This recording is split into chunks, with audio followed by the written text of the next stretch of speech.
എല്ലാവർക്കും നമസ്കാരം.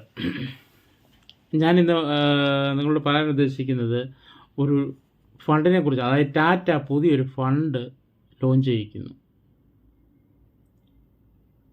2024 ഡിസംബർ 31. അതായത് ന്യൂ ഫണ്ട് ഓഫർ. ഈ ന്യൂ ഫണ്ട് ഓഫർ എന്നുകൊണ്ട് ഉദ്ദേശിക്കുന്നത്, നമ്മളിപ്പോൾ ഒരു ഫണ്ട് സ്റ്റാർട്ട് ചെയ്യുന്നത് മിനിമം വാല്യൂ ആയ 10 രൂപയ്ക്ക് നമുക്ക് ലഭ്യമാണ്. ഒരു യൂണിറ്റ് 10 രൂപയ്ക്ക് ലഭ്യമാണ്. അതാണ് അതിൻ്റെ പ്രത്യേകത. അപ്പോൾ അത് മാർക്കറ്റിലേക്ക് എത്തുന്നത് ഡിസംബർ 31 അപ്പോൾ നമുക്കത് അതിന് മുമ്പ് 10 രൂപയ്ക്ക് ലഭ്യമാണ്. മാർക്കറ്റ് വന്നു കഴിഞ്ഞാൽ 10 രൂപയ്ക്കാകാം, 10 രൂപയ്ക്ക് കൂടുതലാകാം. അപ്പോഴത്തെ മാർക്കറ്റിൻ്റെ നിരക്കനുസരിച്ച് അതിന് മാറ്റം വന്നുകൊണ്ടിരിക്കും. അതാണ് അതിൻ്റെ പ്രത്യേകത. ഈ ഫണ്ടിൻ്റെ പേരെന്ന് പറയുന്നത് multi cap momentum quality index fund. എന്താണ്? Multi cap momentum quality index fund. നമുക്കറിയാം, നമ്മുടെ രാജ്യം ഇപ്പോൾ 5ാമത്തെ പൊസിഷനിലാണ് ലോകരാജ്യങ്ങളിൽ GDP ഗ്രോത്തിൽ നിൽക്കുന്നത്. അതായത് നമ്മുടെ രാജ്യം വളർന്നുകൊണ്ടിരിക്കുകയാണ്. 2013 നമ്മുടെ ഈ പൊസിഷൻ 10ാമത്തെ പൊസിഷനായിരുന്നു. 2023 ആയപ്പോൾ അത് 5th പൊസിഷനിലേക്ക് എത്തി. എന്ന് പറഞ്ഞാൽ നമ്മുടെ രാജ്യം വളരുന്നു. നമ്മുടെ ഇക്വിറ്റി മാർക്കറ്റൊക്കെ നല്ല രീതിയിൽ ഗ്രോത്ത് ആയിക്കൊണ്ടിരിക്കുകയാണ് എന്നുള്ളതാണ് മനസ്സിലാക്കേണ്ടത്. ഇനി 2028 ആകുമ്പോൾ ഇത് 4ാമത്തെ പൊസിഷനിലെത്തും. 2030 ആകുമ്പോഴത്തേക്ക് നമ്മൾ ലോകരാജ്യങ്ങളിൽ 3ാമത്തെ പൊസിഷനിൽ GDP നിരക്കിൽ എത്തുമെന്നാണ് പഠനം പറയുന്നത്. അതായത് S&P ഗ്ലോബലിൻ്റെ പഠനത്തിൽ നമ്മൾ മനസ്സിലാക്കുന്നത് അങ്ങനെയാണ്.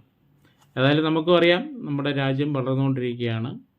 അപ്പോൾ സാമ്പത്തിക സ്ഥിതി നമ്മുടെ രാജ്യവും ഡെവലപ്പ് ആയിക്കൊണ്ടിരിക്കുന്നു എന്നുള്ളതാണ് ഇത് മനസ്സിലാക്കേണ്ടത്. അപ്പോൾ ഈ സമയത്ത് നമ്മൾ രാജ്യം വളരുമ്പോൾ നമ്മുടെ ഇൻവെസ്റ്റ്മെൻറ്റുകളും ഇതുപോലുള്ള സ്റ്റോക്ക് മാർക്കറ്റിലേക്കൊക്കെ ഡിസ്ട്രിബ്യൂട്ട് ചെയ്താൽ നമുക്ക് നല്ലൊരു ഫലം ഭാവിയിൽ, അതായത് ഇത് ശരിക്കും ഒരു ലോങ് ടേം ഇൻവെസ്റ്റ്മെൻ്റ് ആണ് നമ്മുടെ ഇത് ഉദ്ദേശിച്ചിരിക്കുന്നത്. അതായത് നമ്മുടെ ഈ സ്റ്റോക്ക് മാർക്കറ്റുകൾ വോളറ്റൈലാണ്, കൂടുകയും ചെയ്യാം, കുറയുകയും ചെയ്യാം. അപ്പോൾ ഇപ്പോഴത്തെ ചില ഇൻ്റർനാഷണൽ ഇഷ്യൂസ് കാരണം നമ്മുടെ മാർക്കറ്റ് താഴുകയും ഉയരുകയും ചെയ്യുന്നൊരു സാഹചര്യമാണ്. അപ്പോൾ മാർക്കറ്റ് കൂടുകയും കുറയുകയും ചെയ്യുന്നു. അപ്പോൾ ലോങ് ടേമിലേക്ക് ഇൻവെസ്റ്റ് ചെയ്ത് കഴിഞ്ഞാൽ ഇത് നമുക്ക് വോളറ്റൈൽ കണ്ടീഷനിൽ ആണെങ്കിലും നമുക്കൊരു നല്ലൊരു ഗ്രോത്ത് കിട്ടാനുള്ള സാഹചര്യം വരും. അതാണ് ഈ ഒരു ഫണ്ടിൻ്റെ വേറൊരു പ്രത്യേകതയും കൂടെയാണ്. ഈ പേരിൽ തന്നെ നമുക്ക് മനസ്സിലാക്കാൻ പറ്റും. മൾട്ടി ക്യാപ്പ്, അതായത് നമ്മുടെ സ്റ്റോക്ക് അതായത് ഡിസ്ട്രിബ്യൂട്ട് ചെയ്യുന്നത്, നമ്മുടെ ഫണ്ട് ഡിസ്ട്രിബ്യൂട്ട് ചെയ്യുന്നത് മൾട്ടി ക്യാപ്പിലേക്കാണ്. മൾട്ടി ക്യാപ്പ് ഉദ്ദേശിക്കുന്നത്, അതായത് ലാർജ് ക്യാപ്പ് ഉണ്ടാവും, മിഡ് ക്യാപ്പ് ഉണ്ടാവും, സ്മോൾ ക്യാപ്പ് ഉണ്ടാവും. ഈ എല്ലാ ലെവലിലുമുള്ള കമ്പനികളിലേക്കാണ് നമ്മുടെ സ്റ്റോക്ക് ഡിസ്ട്രിബ്യൂട്ട് ചെയ്യുന്നത്. അതുപോലെ രണ്ടാമത്തെ കാര്യം പറയുന്നത് മൊമെൻറ്റം എന്തുകൊണ്ട് ഉദ്ദേശിക്കുന്നത്, നമ്മളുടെ സ്റ്റോക്ക് ഒരിക്കലും താഴാനുള്ള സാഹചര്യം വരുന്ന കമ്പനികളിലേക്കല്ല ഇത് കൊടുക്കുന്നത്.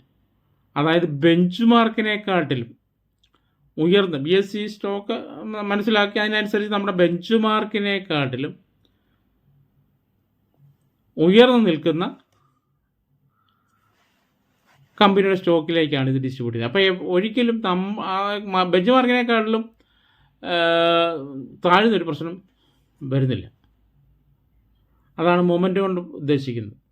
അതായത് ഇവിടെ നമ്മൾ മൾട്ടി ക്യാപ്പ് എന്ന് പറയുന്നത് നിഫ്റ്റി 500 മൊമെൻറ്റം ക്വാളിറ്റി ഇൻഡെക്സ് 50, അതായത് 50 കമ്പനികളാണ് നമ്മളിവിടെ സെലക്ട് ചെയ്യുന്നത് എന്നാണ് ടാറ്റ പറഞ്ഞിരിക്കുന്നത്. ആ 50 കമ്പനികളിൽ ലാർജ് ക്യാപ്പ് ഒരു 10 എണ്ണം, മിഡ് ക്യാപ്പ് ഒരു 15 എണ്ണം, സ്മാൾ ക്യാപ്പ് ഒരു 25 എണ്ണം, അങ്ങനെ 50 കമ്പനികളിലേക്കാണ് നമ്മുടെ ഇൻവെസ്റ്റ്മെൻറ്റ് ഡിസ്ട്രിബ്യൂട്ട് ചെയ്യുന്നത്. അപ്പം അതിൻ്റെ ഒരു പ്രത്യേകത, ഈ സ്റ്റോക്ക് മൊമെൻറ്റം ആയതുകൊണ്ട്, മൊമെൻറ്റം സ്റ്റോക്ക്, അതായത് മൊമെൻറ്റം എന്ന് ഉദ്ദേശിക്കുന്നത് പോസിറ്റീവ് ഒരു മൂവ്മെൻറ്റേ ഉള്ളൂ, പുറമോട്ടില്ലത്. അപ്പോൾ അങ്ങനെയുള്ള കമ്പനികളിലേക്കാണ് ഇതിൻ്റെ ഡിസ്ട്രിബ്യൂഷൻ പോകുന്നത്. അതുകൊണ്ട് ഒരിക്കലും നമ്മുടെ ബെഞ്ച് മാർക്ക് താന്നാലും അതിനനുസരിച്ച് നമ്മുടെ എപ്പോഴും ഉയർന്നു നിൽക്കത്തക്ക രീതിയിലുള്ള സാഹചര്യമാണ് നിലനിൽക്കുന്നത്. ഇനി രണ്ടാമത്തെ ഘടകം പറയുന്നത് എന്താണ്? ക്വാളിറ്റി. ക്വാളിറ്റി എന്നുകൊണ്ട് ഉദ്ദേശിക്കുന്നത്, അതായത് എങ്ങനെയുള്ള കമ്പനികളിലാണ് ഡിസ്ട്രിബ്യൂട്ട് ചെയ്യേണ്ടത്, ആ കമ്പനിയുടെ ക്വാളിറ്റി ഒരു 5 കൊല്ലം ബാക്കിലേക്ക് അവർ നോക്കും. അതിൻ്റെ റിട്ടേൺ ഓഫ് ഇക്വിറ്റി അല്ലെങ്കിൽ അതിൻ്റെ സ്റ്റോക്ക് പ്രൈസ് അത് ഉയർന്നു നിൽക്കുന്നതിലേക്ക് മാത്രമാണ് ഈ ഫണ്ട് ഡിസ്ട്രിബ്യൂഷൻ നടക്കുന്നത്. അപ്പോൾ അതിന് ജനറലായിട്ട് നമുക്ക് മനസ്സിലാക്കേണ്ടത് മൊമെൻ്റം ഉള്ളതും ക്വാളിറ്റി ഉള്ള സ്റ്റോക്കിലേക്ക് മാത്രം ഡിസ്ട്രിബ്യൂട്ട് ചെയ്യുകയാണ് ഈ ഫണ്ട് മാനേജ് ചെയ്യുന്നത്. ഇത് ഇപ്പം മൾട്ടി ക്യാപ്പ് ലെവൽ, അതായത് നമ്മൾ സ്റ്റോക്ക് എവിടെയാണ് ഡിസ്ട്രിബ്യൂട്ട് ചെയ്യേണ്ടതെന്നുള്ള മൊമെൻ്റം നമ്മൾ പരിശോധിക്കുന്നത് ഇവർ പറഞ്ഞിട്ടുള്ളത് 6 മാസത്തിലൊരിക്കൽ, 6 മാസം 12 മാസം അങ്ങനെ 6 മാസം കൂടുമ്പോൾ ഇത് നമുക്ക് മൊമെൻ്റം അതിൽ പോവുകയാണെന്നുണ്ടെങ്കിൽ ആ കമ്പനി മാറ്റി വേറെ കമ്പനിയിലേക്ക് അത് മാറ്റി കൊടുക്കും. അങ്ങനെ സിസ്റ്റമാറ്റിക്കായിട്ടുള്ള